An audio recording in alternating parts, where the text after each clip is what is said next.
We're back with part 2 of our Sam Howell breakdown of the Dallas Cowboy game, week 18 of last season. We're taking a look at the deep dive of what Sam Howell's bringing. Stoner was upset with me for cutting in 2 parts. Hopefully you're excited here for part 2 on your 11 July Daily Commanders update. Let's go. Greetings and salutations. Welcome to your daily Commanders update for 11 July. We broke this into 2 parts. Stoner, you were a little upset with me, so I don't want to delay you any further. Let's get back into this breakdown right now. All right, here's his next throw or his next play. And this is, again, this is what Sam Howell can do to get your guys, your offense out of trouble when there's nobody open or he doesn't see anybody open. The pocket collapses in.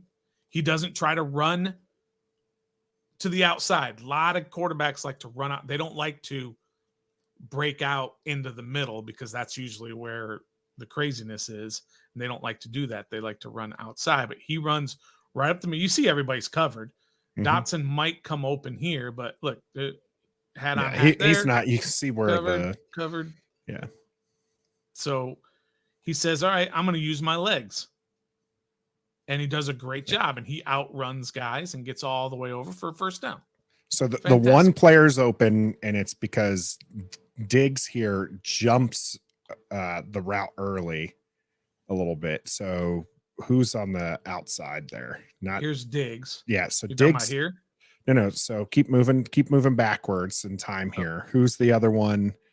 You see Diggs was top, right? Yep, Diggs is here. And the Washington player, I'm trying to think who that is right there. Might be De'Ami Brown, maybe. But Diggs sees that the pocket is crashing. This is one of those things with Diggs is he's very opportunistic, right? So he knows this is not gonna, like, he's not gonna have time. Sam Howell isn't going to have time to get this ball as deep as he wants. But plus, it looks like there's a little bit of a switch here. Between these two. Yeah, and so right as Sam Howell breaks the through the pocket here, you're going to see him come through. Diggs is now crushing in on the center. Realizes it's going to be run. You have a wide open. Looks actually like Curtis Samuel now. But Terry McLaurin's already turned to block. So, now they're all turning to kind of block. But you're right. If Sam sees that, it's over. It's curtains. But man, things are moving so fast. Oh yeah, I'm not faulting him whatsoever. There are things that are happening so quick. This is his first game here. What I do like is he's immediately running for the sideline for that open grass. Again, has enough speed. That's Micah Parsons chasing him down, and he manages to stay ahead of him at least to get the first down. So he certainly did. At least that's good. Yeah, but these are one of those ones where you're just, and he kept his head enough upfield where you can see him looking where he saw that's the route that needs to go. He didn't allow his momentum breaking through the pocket just to go forward and get smashed. He's young. I know he's built kind of stocky, but I want him to avoid as many hits as possible. Absolutely. All right, here's the next throw, which is a bullet to Dotson in space, and Dotson does what Dotson can do, which was a fantastic play all the way around. All right, so this is obviously designed for Dotson because you've got this receiver who's breaking out to bring that corner up and create that hole right there. And for Dotson to beat his guy enough to get into that spot, Sam to take a three-step drop and then fire it into that hole, which was a perfectly executed play on everybody's part. Selfless on whoever this receiver is. Again, I can't always tell which receiver it is, but he makes that play, opens up that hole, perfect throw into Dotson. Now you got Dotson in space, and he makes a couple of moves and gets all the way down. Great run after catch.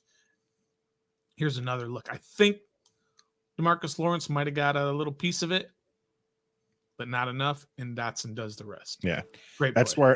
where the arm strength is going to come in handy, because he definitely got a little bit of that ball. That ball would have been in front of Dotson, and that could have been even more devastating for Dallas, but still in the vicinity of Dotson. Only had to slow down probably a fraction there to get it into the body instead of out in front of him. But open space, love to see it. Get fast wide receivers. You want to get them into open space. Good throw. Absolutely. All right, here's the next play. And it's just a quick dump off to Logan right in the middle. He's getting some pressure right here, right in his face, basically. And he says, it almost looks like it's very similar play as this receiver is trying to create that open spot for Dotson to get in there, but he doesn't have enough time to wait for it. And so he's got to make that decision, and he knows Logan's going to be sitting right there. That's why tight ends are so essential, especially to young quarterbacks, because defenses don't necessarily put their best players on tight ends. And so all that tight end has to do is go with that big body and sit down like a basketball player and say, just throw it. I've got this spot open. Just give it to me, and we'll get 5 or 6 yards and move on to the next play. And that's what Howell did. Washington has a lot of good wide receivers. So I'm interested to see how many times Eric Bieniemy wants to run 12 personnel, which is 1 running back, 2 tight ends, because do you really want to take away from having some of these wide receivers who have the speed and ability to kind of break out and replace them with a Bates? Now, if the pass protection isn't working as well, or we saw some of that like diamond formation that we're probably going to see a little bit later, where you do see 12 personnel, that's where I'm kind of interested in what Eric Bieniemy is going to bring to the table and find ways to get all of these playmakers the ball. Now, see, if he had a little bit more time, you see what's going on here with Dotson. Again, he's going to be wide open. And if he's got time, that's where your offensive line comes in. He gets it to Dotson, and Dotson scores. Yeah, for sure. But he doesn't. And he does a good job of saying, I'm not going to try and wait and possibly get sacked. I'm going to go ahead and dump it. Not a successful play, given that it's 3rd and 11 and got, 4 or 5 yards there. Yeah.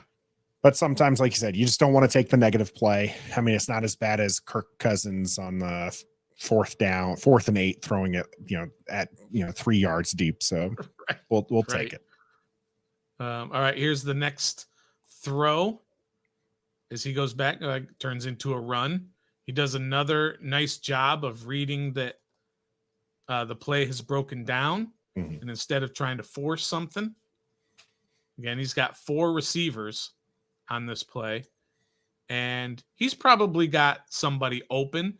But again, the pressure is right in his face right away, even before he gets to the end of his drop, his 5 steps or 3 steps, whatever it was.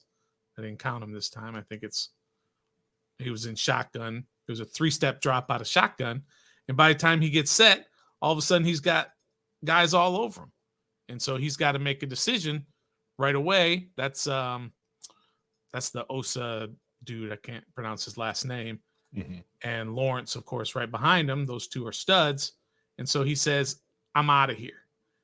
But again, look what he does is he's kind of looking, and then he says, all right, I'm tucking it and I'm gone. And he does a nice job of reading the block from Jonathan Williams, because he starts to go outside, but Jonathan Williams is trying to block the guy outside. So he decides, I'm cutting it inside. Yeah, Jonathan Williams did not. Normally you want to block the guy inside, so that way you're giving the outside, but Jonathan Williams unable to do that. And I do like the cut inside and the slide that happens at the end. One of the things that's interesting with the Stoners, if you actually go back, Jonathan Williams makes the decision. I saw this earlier with Terry McLaurin as well. I wonder if they either saw this in practice or talked about it. But when Sam bails out of this, go a little bit further here. Jonathan Williams is immediately looking to block. There is zero hesitation with Jonathan Williams here, understanding that he's going to block. Normally, you'll see that person look for the ball, especially you got to remember the position players tend to be a little bit more athletic than your quarterback. And if he just snakes out there, you put that Dallas player in a bad position. Does he go to stop the QB, or does he go with the position player? Normally they'll try to, they were caught in no man's land, and you might be able to gain something more significant. But it's interesting. This is the second time seeing that the players immediately went to go block, and maybe that's the understanding that Sam Howell is going to go. He's just going to go run as soon as he makes that decision. And maybe that's a chemistry thing. Maybe that's a reps thing on, what Bieniemy wants him to do. Does Bieniemy want him to give that little extra second for Williams to pop off of that guy? Like you said, if he comes up, then he can just dump it over his head. But maybe not. Maybe he just wants him to go ahead and run it like that. Yeah.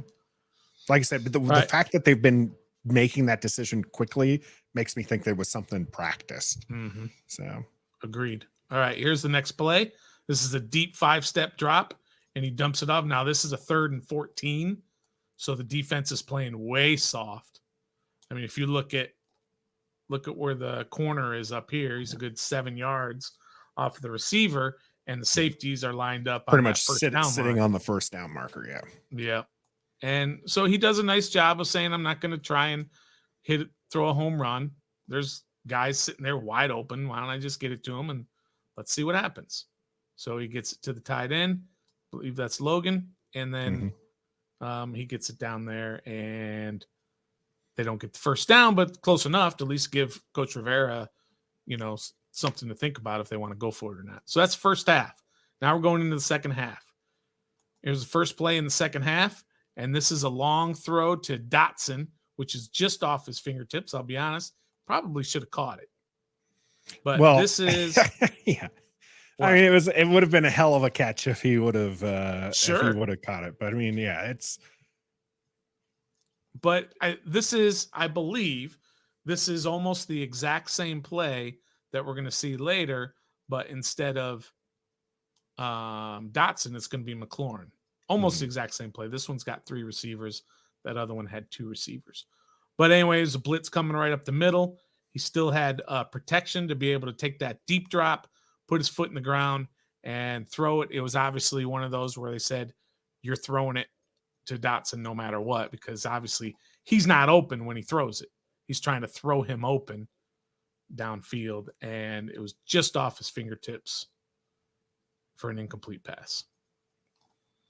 All right, next throw is a quick out, thrown a little bit behind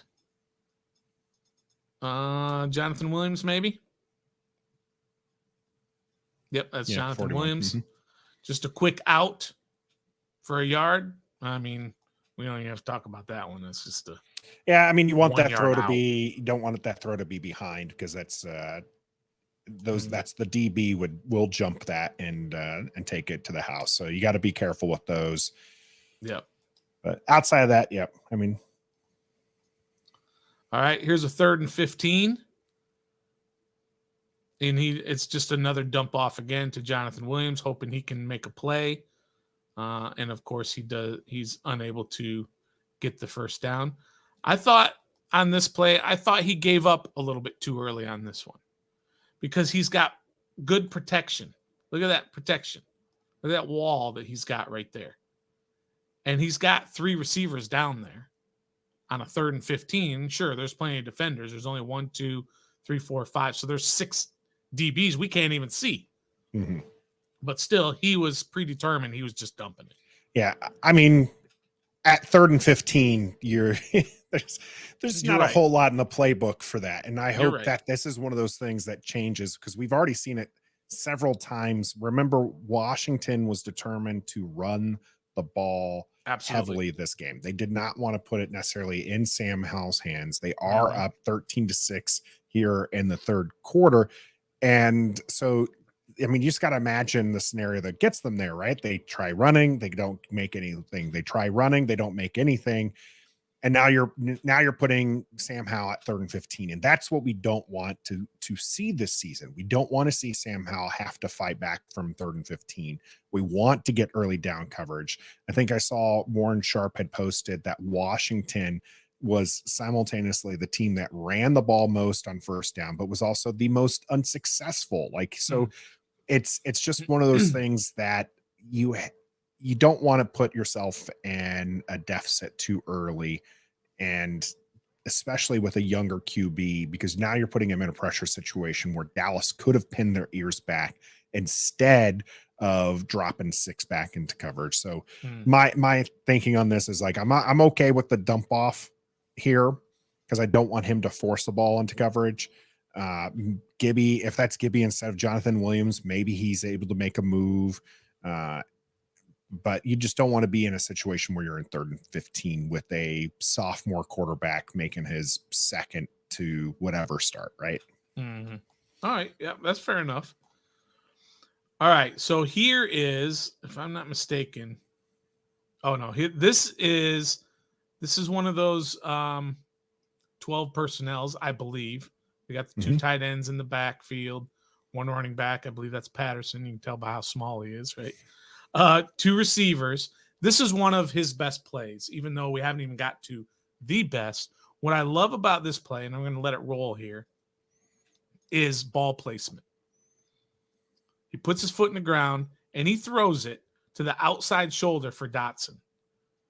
Not inside where the defenders are, but to his outside shoulder. And then, of course, allows Dotson to make a play. Now, if you look down here, he could have gone to this side, McLaurin, but he made his decision. That's probably Diggs.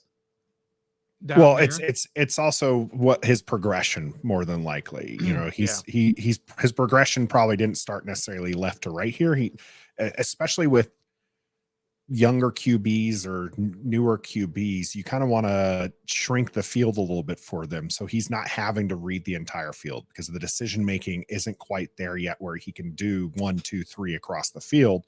And so this was, I believe, a 1 read play where it was just like, okay, hit the end of your drop, and if it's there, throw it. And you're right, he did an outside, and I think Dan Orlovsky might have broken down this one as well and talked about great things about how throwing to the outside throws him open, allows Dotson to get those extra yards here. Quick decision making is good. Pocket again is 3 feet into his lap. Like the offensive line needs to be better this year for Sam Howell to be successful. And you see when he's throwing it, you see Dotson's not even open. But that's a chemistry thing. He's comfortable with Dotson. He knows exactly where Dotson is going to be. And he throws it to that spot, again, to the outside. And then Dotson can make a move. And he was that close from really busting out. Now, they had 2 defenders. But still, great throw. And I think we got another angle of it. The Dotson just smoking that dude. Whoop, and then, boom, it's there. All his momentum when he turned around was to the outside because the defender's playing him inside. And Sam Howell read that. Dotson read that. They did it together. He threw it to his outside where his momentum was going, and boom, he goes right up the field. Excellent play from Howell there. Now, here's a play again to Dotson, getting it to him in the middle of the field. I like how this play ended up. I didn't like what Howell did because he did a Heineke. He threw flat-footed. Now Dotson was wide open. He made that defender look bad. If you look right here, this is Dotson. Look at that. He's going that way. The defender's stuck in the mud. Flat-footed.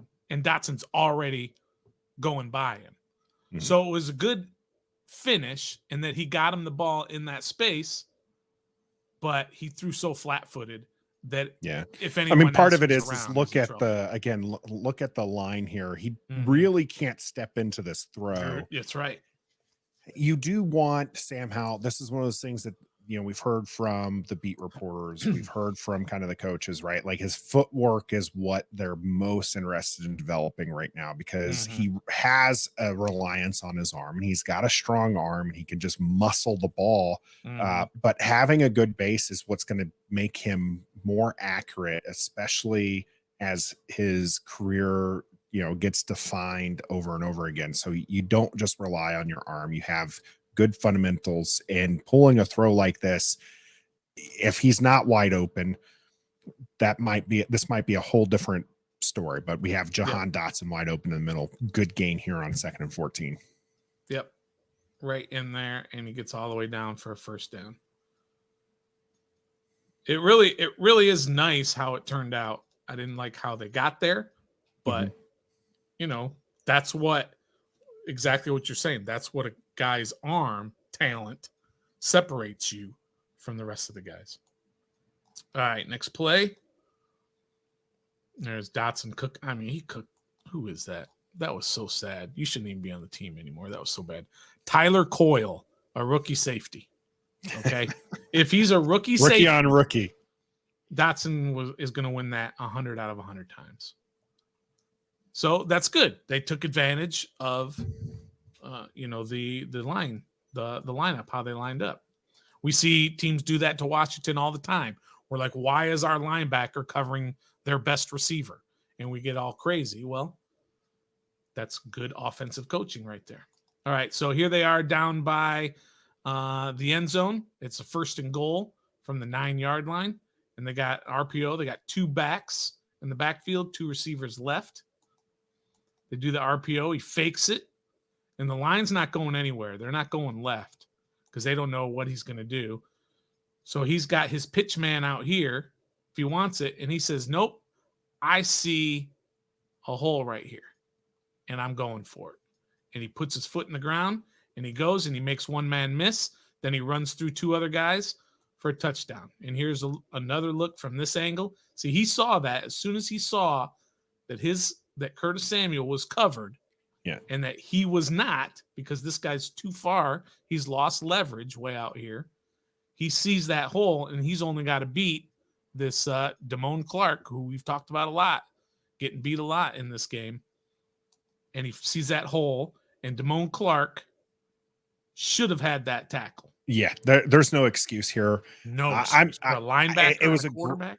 It was a great individual play by Sam Howell. Not in love with this, and I would not expect this to be a consistent thing for Sam Howell here.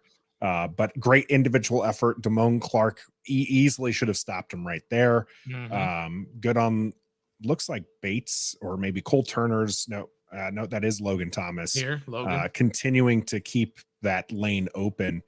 And smart decision by Sam Howell to run towards the left here. As you see, even the scribbles on the screen are showing it. And then also making Diggs look stupid on the goal line. It's great. Yep. And nice block here. Who's that? It might have been Trey Turner. I couldn't tell who this lineman is that came down. That is actually Leno, I believe. All the way down here? Okay. Yep. Yeah, you might be right. I think I remember him celebrating the touchdown right away. And that's Donovan Wilson, who was all up in he wasn't, but Cowboys fans were all up in our mentions about we disrespected him in our safety talk. I don't care. He's a nobody. So he got pushed right there. All right. Now here is the play. This is the play of the game. Again, you start off with that 12 personnel, as you talked about earlier. You got 1 back and 2 tight ends. And then you've just got 2 receivers. That's it. And look at the space. The cushion's unreal that is being given. Look at that. Yeah. So all Dallas needs to do is get a little bit of pressure. And there's no way Howell's going to have the time for Terry McLaurin to get past this guy and throw it all the way downfield. But that's exactly what happens. The line gave him an awesome pocket. Look at that pocket. He steps into it. That's the most stepped into throw, if you will, this entire game that he had. It was like a crow hop in baseball. And he fires it down there and throws a perfect pass to McLaurin, who you talked about earlier in the week. McLaurin had to go to another gear. Yeah. And he's not used to that with the quarterbacks that he's had to play with. But sure enough, it was a perfect pass right in there. Awesome, awesome, awesome throw from Sam Howell. Let's see more of that this season. Yeah, let's see more of that. That's for sure. All right, so now we're getting later in the game. starting to maybe tire out a little bit and starting to lose your focus. You're winning pretty easily. Dallas isn't really putting a lot of fight. At So this he's point, throwing. Dallas has removed most of their starters. They did start with their Mhm. starters in, but at this point, we're seeing more and more of the backups show up. Yep. And so that ball was tipped. That's going to happen once in a while, especially when your quarterback is only 6', 6'1". It's going to happen. So that ball was tipped. And then here's the next play where he throws it at the feet of the receiver. It wasn't a great throw, but it's not like he was open anyway. I'm not sure. I think that's McLaurin. Yep, that's McLaurin coming over the middle. And you can see he's covered right there. If he had thrown it right in there, he would have had a nice play, but he tried to force it in there and then threw it right at his feet. Not a great throw. But he was probably a little bit concerned about that safety side. Yeah, you have to throw it in a way that's not going to get Terry blown up here. And I don't think you throw it to the other option that you pointed there, because he's well covered as well. That's probably, I mean, he probably threw it in the best place you could if he's going to throw it at that point. But yep. Yeah, so it's another incomplete pass. Yeah. Yep. And then now this is later in the fourth. It's a 3rd and 3. This was kind of a something was going wrong. I think they should have called it a false start because the ball got out, and false start over here probably on Lucas. Cornelius Lucas. He's like 4 steps into his protection plan there. But the timing was just all off on this, and he tried to get it out, but he was getting, the blitz was coming, he was getting blown up, and he was just trying to get rid of it. I mean, he's got 1, 2, 3. I don't know what the outside receiver's doing, but he's got 3 guys wide open. He just doesn't even have a time to get it to him. Mm-hmm. That's not on Howell. That's on the offensive line. But it could, like I said, I think the timing was messed up by the late snap or whatever. This is again one of those things, like you said, where we're going to run into some issues if they collapse that pocket on a 6'1" Sam Howell. You know, he might have issues. To be fair, if you collapse the inside of a pocket, and this is why we pay, top money for Daron Payne and Jonathan Allen. Most QBs, we've seen Tom Brady get flustered, and he's the greatest of all time.